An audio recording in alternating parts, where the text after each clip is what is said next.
आणि यानंतर एक महत्त्वाची मोठी बातमी आपण बघूया।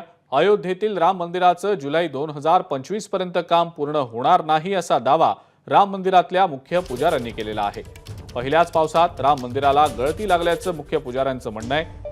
ओएसिस फर्टिलिटीच्या तज्ञांनी आयव्हीएफ उपचार पद्धतीद्वारे 1 लाखांहून अधिक जोडप्यांना मातृत्व प्राप्तीचा आनंद दिला आहे। मोफत अपॉइंटमेंट बुक करण्यासाठी आजच संपर्क साधा। पहिल्याच पावसात राम मंदिराला गळती लागल्याचं मुख्य पुजाऱ्यांचं म्हणणं आहे।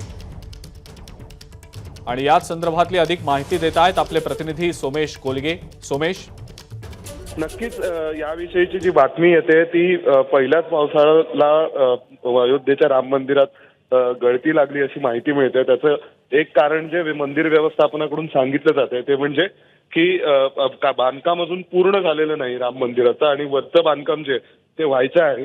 त्यामुळे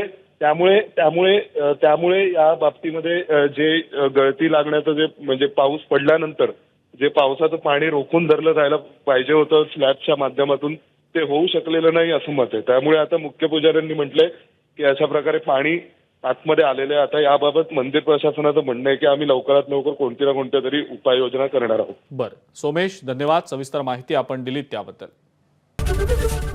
एबीपी माझा, उघडा डोळे बघा नीट।